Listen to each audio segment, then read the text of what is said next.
KMSU? Justin, it's Glenn. Hey, Glenn, how you doing today? Good, man. How are you? I'm excellent. It's great to be speaking with you. Same here, man. Well, I'll introduce you first to my co-host, Ton. Hey there, how you doing? Good, man. How you doing? I am excellent. I'm glad to have you on the line. If you're ready to go, we'll go ahead and get started. We're ready. Mm-hmm. Well, first, I guess, talk to us about the new album. What are we in for?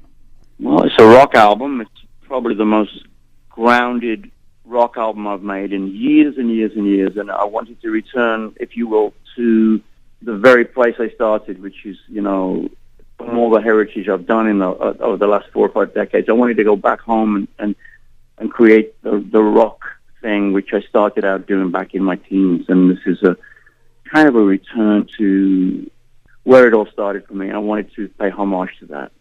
So are you playing with some of the guys you played with back in the past, or who are you with this time around? No, this is my band. They've been with me for 10 years. Okay. And Chad Smith from Red Hot Chili Peppers, my best friend, is playing a couple of tracks on drums. And I have a keyboard player from Australia who's joined my band. He's the greatest keyboard player, one of the greatest keyboard players we have on our planet right now. So I'm very, very grateful to have these guys with me. Well, Glenn, we know you've been part of so many projects and so many albums over the years. You mentioned going back kind of to your roots in a sense. Does that help you, I guess, as far as keeping the flame going with the new music and keeping that excitement that you have when you first start? Yeah, I mean it's all of it for me has made me the person I am today. I am really in the moment now, doing what I want to do, and I'm free. I'm not really carrying anything from the past that I can't shed. I walk through a tremendous amount of fear. I think as humans we are driven by fear. We're fear-based animals. But on this album, I just said, I'm just going to be free and do what I need to do, and hopefully people will understand it. And I think in general, people are on the ship grooving to what I've done. So I'm really, really grateful for those people that are behind this album. Well, we're curious, I guess, the steps you take. You obviously have been known as one of the most powerful voices in rock. Is it tough to keep the voice solid after so many years of being on the road and, so much of the grind over the years? I think it's a matter of how you sing and how you go about your business.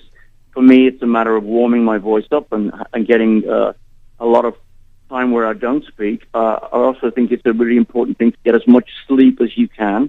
And drink a lot of water and breathing exercises. I do a lot of really deep breathing exercises, which help me have the capacity to hold notes. And I try not to eat inappropriately, and I try to maintain a good spiritual condition. Really, it's a matter of being in the moment and being able to do what you can do. And I stay free when I sing. I never really think of anything other than the next note that's coming up. I don't really think about the notes that are coming in 5 minutes. I think about what's coming at that very moment. I'm a very in-the-moment singer. Well, Glenn, we want to ask you, obviously you've been part of so many great groups over the years, and I know you went into the Rock Hall of Fame recently with Deep Purple, and I read that you initially didn't want to join the group when they offered you the gig way back in the day. Well, it wasn't that I didn't want to join. I wasn't sure what they wanted me to do. If they just wanted me to play bass, I would have said no, because I'm a singer and I've always been a singer. So when they said to me they wanted to have 2 singers, I thought, yeah, that sounds pretty good. It sounds interesting, to sing with somebody else. And I thought David Corlett and I had a really great relationship as a partnership with the vocals of Deep Purple. I thought it was a very interesting scenario. Yeah, so, what was that like then, even trading vocals with another powerful singer like David? It was interesting because we both didn't have any preconceived notions of we sang at the microphone, we rehearsed it a little bit, and then we just went for it. We didn't really over-rehearse it. We sort of went in and we sang it as we were writing it, and we just kept it fresh and raw. It wasn't overproduced. It was organic, and it was done it was done really quickly. So, as you know, later on in the 80s and the 90s, a lot of people were spending so much time going over overdubs, this and that. David and I were in the moment singers, and we shared the same microphone. It was a very interesting thing. Yeah, it's amazing that you were both in the group at once. Any band would love to have either of you, and the fact that you were both in the same band, I'm sure that made a lot of people jealous.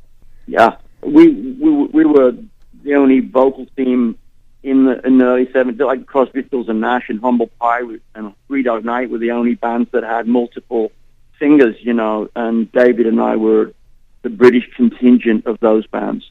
Well, on that same note, can you tell us a bit about working with Tony Iommi? I know it was an interesting scenario there as well, much like when you joined Deep Purple. It was supposed to be kind of a side thing and then eventually turned into a Black Sabbath record.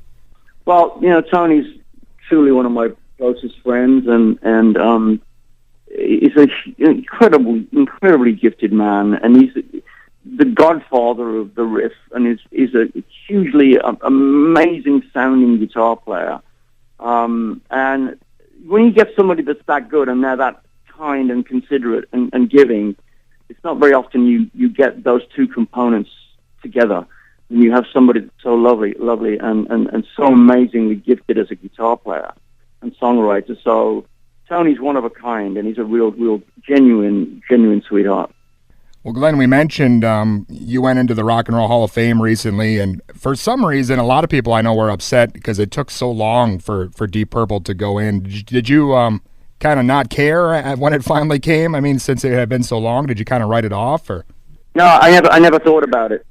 I never thought about it because it was something that it was not foreseeable for me. I mean, we could have got inducted 20 years ago. There was nominations that happened over the last 5 years. We were nominated 3 times. And I always thought at some point we would get in because we sold over 135 million albums. So when you're a rock band and you've sold in excess of 135 million albums, there's a good chance that you're going to get in, I mean, you never know who's going to get in this year. Is it going to be Pearl Jam or is it going to be Tupac? It's like you just never know. So you can never say with the Hall of Fame. It's an institution that like no other. So, given all the different kind of bands and almost separated genres even that are happening today, it's almost like the rock scene is almost, I guess, feels like it's almost disappearing. What are some bands that you get excited about today, and kind of, I guess, get you excited to record and make music again? I think Jack White has set the bar really high 15 years ago when he came out. There's been a genre of bands surrounding Jack White's legacy, if you will. Jack White is the new Jimmy Page, if you will. So I'm always interested on the people that Jack has influenced. So he's one of the guys that really succeeded a lot of people's expectations, and I'm always looking for the next Jeff Buckley or the next Jack White. I'm always wanting someone to blow my mind because music always goes back to the 70s where everybody's regurgitating the same stuff as we did in the 70s with The Who and Zeppelin and Purple and Sabbath, So it's interesting to me when somebody comes along like Jack and does something that is more blues orientated and more Mississippi Delta and takes it to another level. So that's what I'm always interested in. Well, again, Glenn, we know the new album Resonate is out now, and I know you're on tour overseas. Is there maybe something else you're working on or something else that might be coming up soon? Yeah, Black Country Communion are making album number 4 in January, and Joe Bonamassa and I are writing again next week at my home studio, and we shall have all the songs ready. Then I'm going to write lyrics, and we'll go in the first week of January with Jason and Derek and Kevin Shirley, and we'll have an album out in next May. Awesome. Well, again, Glenn, the new album is great, and we really appreciate you taking the time out today. The pleasure's mine. All right, thanks so much. Thank you so much. All right, bye-bye. Bye-bye.